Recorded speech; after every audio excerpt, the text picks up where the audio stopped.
Am I the butthole for telling a friend she shouldn't expect guys to stick around if she isn't upfront about having a kid? My 30 male friend Sarah, 30 female, is a single mother to 4-year-old boy. For the last few years, she's been dating guys, hides the fact that she has a kid until things start getting serious, or accidentally gets outed, and they all get scared off when they find out. Rinse and repeat. She confided in me, asking for insight into the mind of guys like you, single, sober, liberal-minded, financially stable and open to a serious relationship. Now I'm just getting back into the dating pool. I don't have kids, but it's not a deal breaker for me. I've always wanted to be a father and I'm not hung up on biology. I've always wanted to adopt/foster at least one child. But, I told her, dating women with kids requires a different approach at every stage, for everyone, than women without. There's an ex, custody, managing expectations, planning around her kid's schedule, not getting attached prematurely, etc., and that's all before even thinking of living together, let alone marriage. So she shouldn't be surprised guys don't stick around once they find out she's been lying to them about something astronomical. It's a butthole move bordering on entrapment. She called me a butthole and insensitive to the struggles of a lonely single mom. Am I the butthole? Edited to fix the typo, edit 2, wow. The sheer volume of responses is overwhelming. Thanks for the insight and the awards are greatly appreciated. Some clarification, she hasn't really been dating these guys, as in going on dates, rather it usually begins as merely a hookup without much talking about personal stuff, but then turns into a standing booty call and eventually morphs into something more but without the groundwork of dating properly. Update, we talked again. I apologized for being blunt, I'm on the spectrum. I can come off as harsh when I'm trying to be sweet and the like, but reiterated my position using human words derived from your comments. Then she came clean, sort of, the whole time she was trying to gauge me out. Some background, we met 15-ish years ago and I liked her but was friend-zoned. We became close and at 18 we made a pact that if we're both single at 30 we'd get married. Over the years she's dated, I've dated. I shot my shot a few times in between and got rejected every time, but then she got salty every time I met someone new and tried to low-key sabotage me. At some point I gave her an ultimatum: either we go out and see where it goes or she backs off. Either way is fine, but I'm not going to be her backup plan. It hurt, but I respected her choice to date her ex, who turned out to be a cheating, abusive heroin addict. I friend-zoned her and moved on to date my ex. With the benefit of hindsight, I'm glad we never dated, it would never have worked. Our personalities and values have evolved and are incompatible. Not the butthole, she's being very stupid. If having kids is a deal breaker, delaying the reveal won't change the fact. She'll have just wasted everyone's time. But even if having kids is not a deal breaker, her not being trustworthy will be. She's being terrible for manipulating someone for her own benefit, robbing them of the ability to make their own choices. Being such a liar proves her undeserving of any partner and a crap example for her kid. She is a butthole. Yeah, I might be willing to date someone with a kid, but I would never be willing to date someone who lied to me for months and tried to manipulate me like she evidently does. Your friend is absolutely shooting herself in the foot here, you try to set her right. NTA, just prep your crying shoulder for the next time, and the next time, and the next. Edit, wow, thanks for all the rewards. You tried to set her right. Miscommunication. She wanted a pat on her back and for original poster to tell her how the world is wrongdoing her, he gave her the bitter truth. I saw a quote somewhere here on Reddit that will potentially avoid the you or an just the conversation before, you want advice or you want to complain? Could help. But on the other hand, I don't think she would accept that and just call original poster an even if she asked for advice. Well, she asked what he thinks of all that. What he thinks is not exactly what she wanted to hear. True. Thought that statement would at least give a fair warning about being stern and honest instead of to join hands, cry out and pat her back. Hate it when people would ask what somebody thinks but then complain it's not something she wants to hear. Ears, mouth, or hands? Do you want me to just listen to you vent? Do you want me to give advice? Or do you want me to get involved? Edit, I'm a primary teacher, and this seems to help kids figure out what they're looking for when they're upset about something. With adults, you probably want word it more maturely, but the concept still works. I've had a lot of people say they worry about getting pushback, but to be honest, no one has ever complained if I just asked what they were looking for. In fact, if they just want to vent, I find I get a positive response because they feel like they can just let it all out without worrying about getting a bunch of unwanted advice. That's also a fun thing to say indeed. Can it also be a combo? This sounds strange. Edit. I just wanted to add that I have autism, and using this for the future with other people can be a good reminder for myself to ask before responding. Not that I would ask it literally to an adult person. Generally, it's progressive. You can do ears alone, you need to do ears to also do mouth, can't give good advice without hearing them out, and you can't get involved without a goal, purpose, which is, constructively, advice. Lol. It sounds vaguely sexual. Yeah. Hands? Proceeds to patty cake on the bed like in Who Framed Roger Rabbit. I don't believe it, I can't believe it, I won't believe it, and I shan't believe it. Anything can sound sexual if you try hard enough.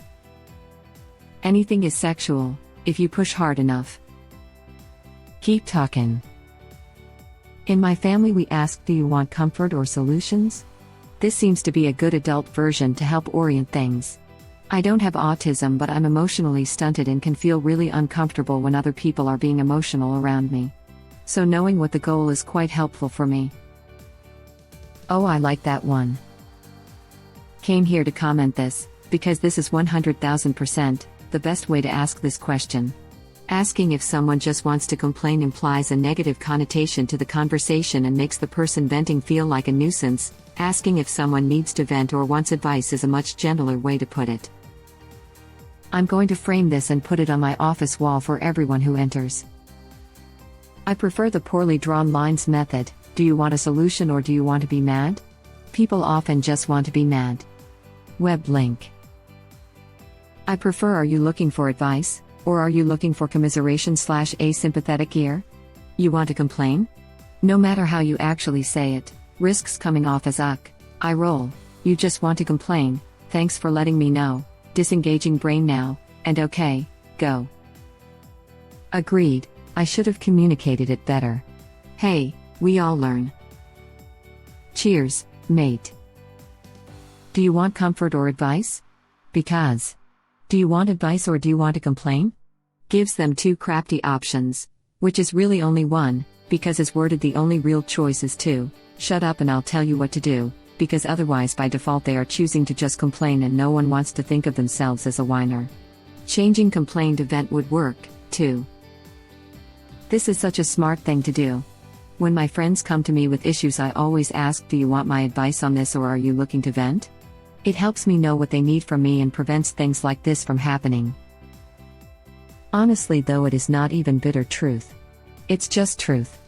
Don't lie to a prospective partner. And don't be surprised when said partner leaves after finding out the truth. Not to mention that if someone had such an important relationship in their life, it would be downright alarming if they never mentioned it.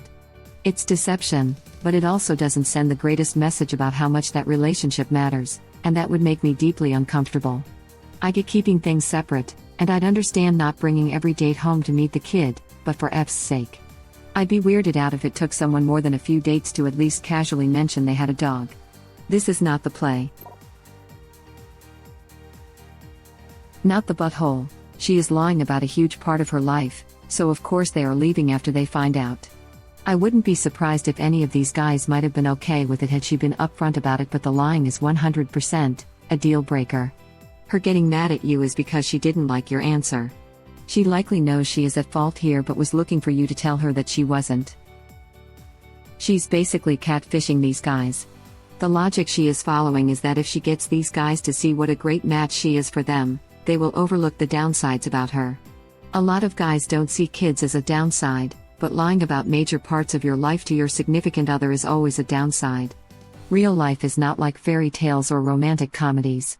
If you want someone to fall in love with you, you have to be upfront about turning into an ogre at night. Trying to hide it is just a recipe for heartbreak. Well put. Speaking from the standpoint of already being engaged, without any kids in the picture yet, personally I want to have kids and I'd like them to be mine. But for the right woman and the right kids, I know I might well fall in love with the whole package given opportunity. Springing the existence of the kids on me after weeks or months of dating would be 100% a red flag for me, and I would probably shut down even if I might have been open to the idea if it had been known to me from the start. A relationship with a single mom isn't just a relationship with a single mom, it's a relationship with her and her kid-s. And I don't think I could just immediately add their kid into that as an afterthought. It takes a different approach entirely, and pretending it doesn't leads to a lot of drama. This very sub is full of stories of step-parents who didn't connect well with the kids. If I were dating a single mom, I'd be very open to family days out as a form of dating. A chance to dad as well as boyfriend. I don't want to be unwelcome as mom's boyfriend. You should know about the kids, but generally people say you shouldn't meet them in the early stages of dating. Well, yeah, I guess as a parent, I wouldn't introduce my kids to a total stranger on day one. But I definitely involve them in the process before getting as far as boyfriend is staying overnight, for example.